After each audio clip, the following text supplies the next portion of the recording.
All right, good morning, everyone. It is Monday, June 8th, and the time is 7:15 a.m., and there is quite a bit of things to talk about this morning. Yesterday, there was a moderate risk of severe weather here across North Dakota into South Dakota, with significant damaging winds and embedded tornadoes.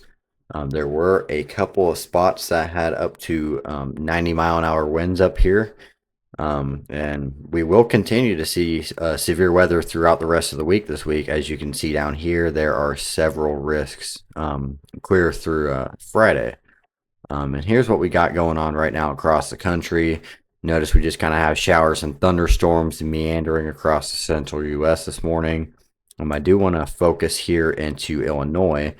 And this watch here is an aerial flood watch, where the Storm Prediction Center is saying, hey, we could have 2 to 3 inches of rain per hour with these storms that are moving in into this afternoon. So flash flooding is going to be a major concern as we move into this evening, into the overnight hours, if you live up here into Missouri and Illinois.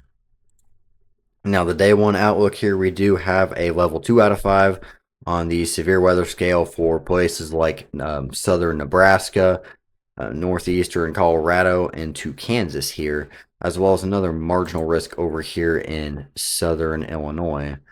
And there's not too much going on today. Here is our day one hail probabilities, and notice they are maxed out over here in Colorado and Kansas, where there is a 15% hatched region for the possibility of large hail.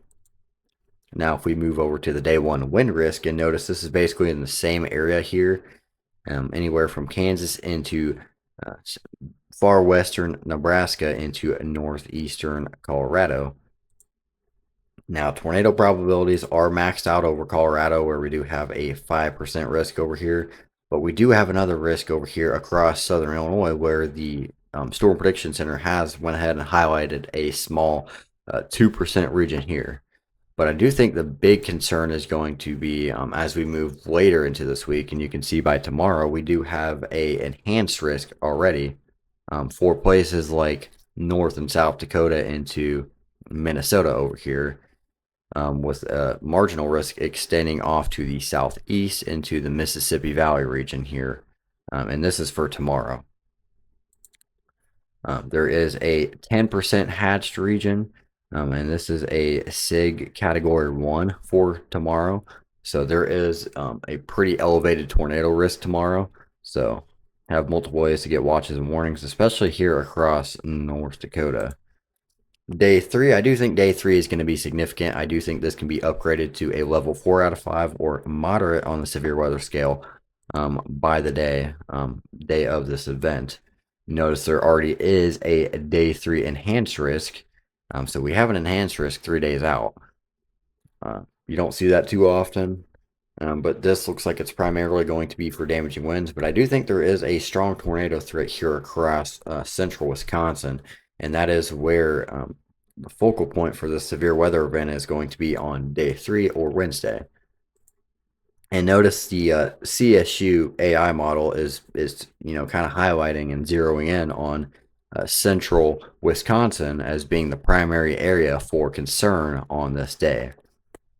Day four, the Storm Prediction Center already has an enhanced risk. There we go, another day 3 plus with an enhanced risk here, and this is for day 4.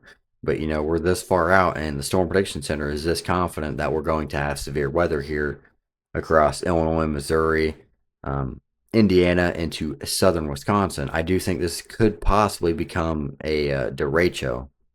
I'm going to show you why as we kind of dive into the models here in a minute.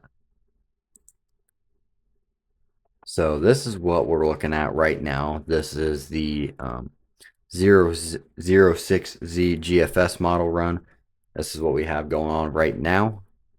Notice we do have storms across the Ohio Valley and Mississippi Valley region here. And as we move into this evening, notice these storms continue up here, and that is why there is such a concern for flash flooding up here. Moving forward into tomorrow, notice that we do have a low pressure system up here that is going to push off to the east here, and that will set the stage for the severe weather event tomorrow.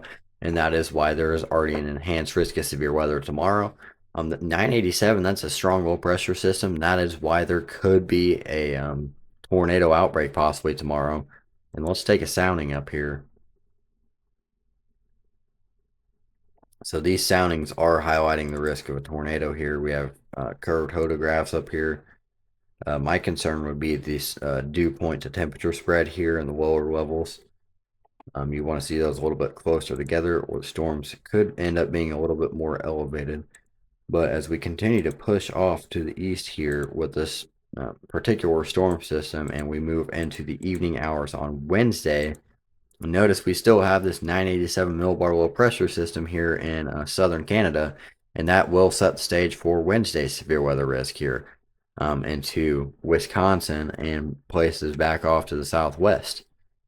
Moving into Thursday, we had this other low pressure system kind of dive out here into Kansas, and it's going to track off to the northeast. And as it does so, notice there is explosive thunderstorm development along this cold front here, and it looks like it's going to be more of a linear or squall line event.